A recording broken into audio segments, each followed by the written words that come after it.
warahmatullahi wabarakatuh. Mari kita membaca surat Al-Fatihah bersama-sama. Al-Fatihah. Bismillahirrahmanirrahim.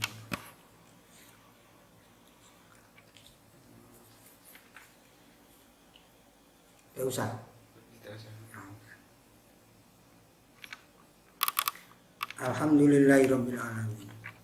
Wassalatu wassalamu ala asyrafil anbiya'i wal mursalin wa ala alihi wa sahbihi ajma'in. Amma ba'd. Anak-anak sekalian yang berbahagia, alhamdulillah kita bisa berjumpa kembali di kelas 12 ini. Jam sekarang ini kita mempelajari fikih syariah. Kali ini yang akan kita pelajari adalah bab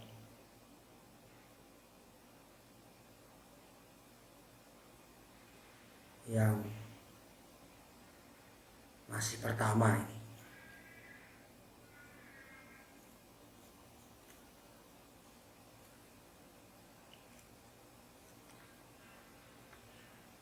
Pertama kan tentang hukum-hukum agama Islam, sumber hukum-hukum ajaran Islam yang disepakati oleh para ulama.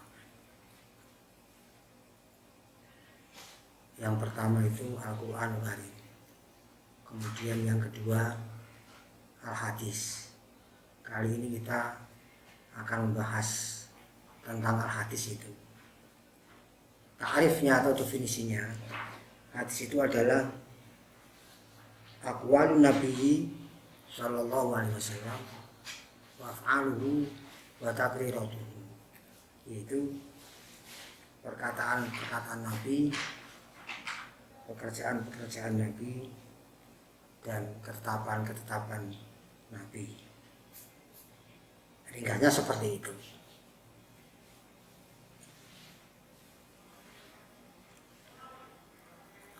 Contoh-contohnya, kalau yang qaulun Nabi atau katakan hadis fi'li, hadis qauli ini. Kalau yang hadis fi'li, hadis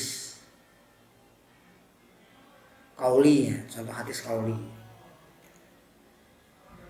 itu seperti wala Rasulullah sallallahu alaihi wasallam la nikaha illa biwaliyin. Tidak ada nikah itu bisa sah kecuali dengan wali. Ini sabda Nabi. Di Al-Quran tidak ada, tetapi bisa untuk hujjah, untuk pedoman hukum. Maka sampai sekarang rukun nikah itu harus ada walinya. Kemudian contoh yang hadis fi'li, pekerjaan Nabi, seperti hadis qala Jabir bin Samurah anna Nabiyya sallallahu alaihi wasallam kana yakhutubu qa'iman yajlisu summa yaqumu fa yakhutubu qa'iman faman ambaka annahu kana yakhutubu jalisan faqad kadzaba. Jabir bin Samurah berkata, sesungguhnya Rasulullah sallallahu alaihi wasallam itu khutbah dengan berdiri, kemudian duduk, kemudian berdiri lagi, kemudian khutbah dengan berdiri.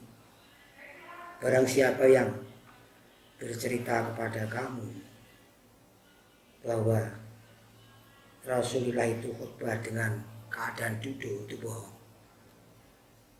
Ini sampai sekarang ya, syarat sah khutbah itu harus berdiri.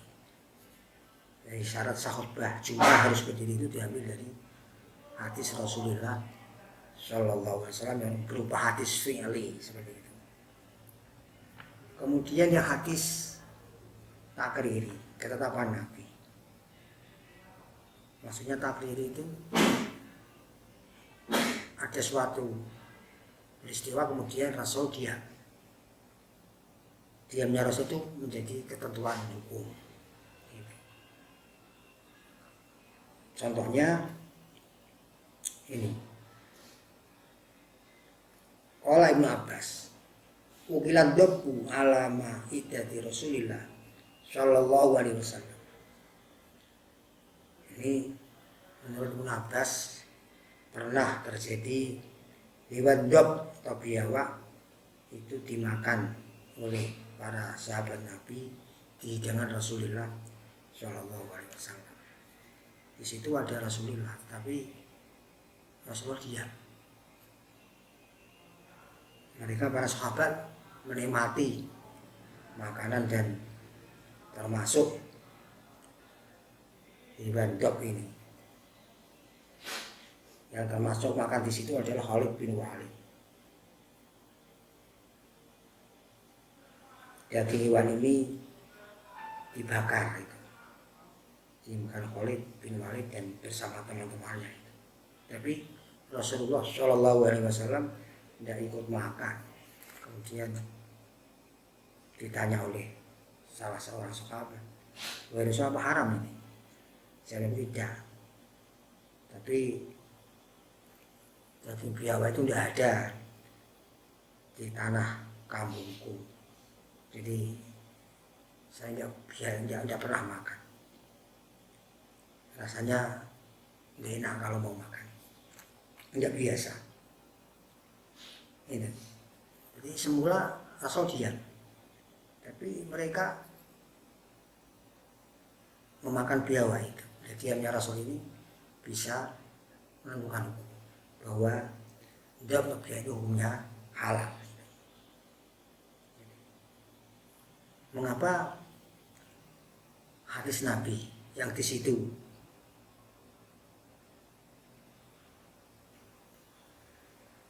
ada yang hadis qaul, hadis fi'li, hadis takriri bisa untuk menentukan hukum sebagai dasar hukum, sebagai hujjah?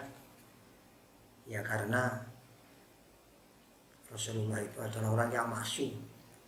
Nabi itu orang yang dijaga oleh Allah dari kesalahan, dari dosa. Dia dipersiapkan oleh Allah untuk memberi petunjuk pada umat. Maka apapun yang datang dari Nabi itu benar, bisa untuk menentukan hukum. Nah terus dasar kehujahan hadis itu firman Allah Subhanahu wa taala dalam surat Ali Imran ayat ke-32, A'udzu billahi minasyaitonir rajim. Qul in kuntum tuhibbunallaha fattabi'uni yuhibbukumullahu wa yaghfir lakum dzunubakum wallahu ghafurur rahim. Qul atii'ullaha war rasul fa in tawallaw fa innallaha la yuhibbul kafirin. Qul ngucap sira Muhammad, in kuntum lamun ana sira kabeh tuhibbuna iku demen sira kabeh Allah ing Allah, fatabi'uni mongko anut sira kabeh ing ingsun. Yuhibbukum mongko demen ing sira kabeh Allah sapa Allah. Tegese ganjar. Wa bilan ngapura sapa Allah lakum mari sira kabeh nini bakum pira-pira dosa sira kabeh. Wallahu Allah Ghafurun kuwi dan kakek ngapurane, Rahimun tur dan kang welas. Kulo ngucap sira Muhammad, ati untuk atas sira kabeh Allah ing Allah wa rasul lan utusan. Fa inna wallahu mangala membingung sira kabeh, fa inna Allah mengesatane Allah la yuhibbu demen sapa Allah ala kafirin ing pira-pira wong kafir kabeh. Terjemahnya kurang lebih, katakan Muhammad, jika kamu mencintai Allah, ikutilah aku. Niscaya Allah mencintaimu dan mengampuni dosa-dosamu. Allah itu Maha Pengampun dan Maha Penyayang. Katakan Muhammad, patuhlah kamu kepada Allah dan utusannya. Jika kamu berpaling, sesungguhnya Allah itu tidak suka orang-orang yang kafir. Insya Allah artinya jelas ya. Jadi kita diperintah untuk taat kepada Rasulullah Shallallahu Alaihi Wasallam. Maka dari itu apa-apa yang datang dari Rasul, baik itu qauli, fi'li atau takriri, bisa untuk dasar hukum, bisa untuk pedoman.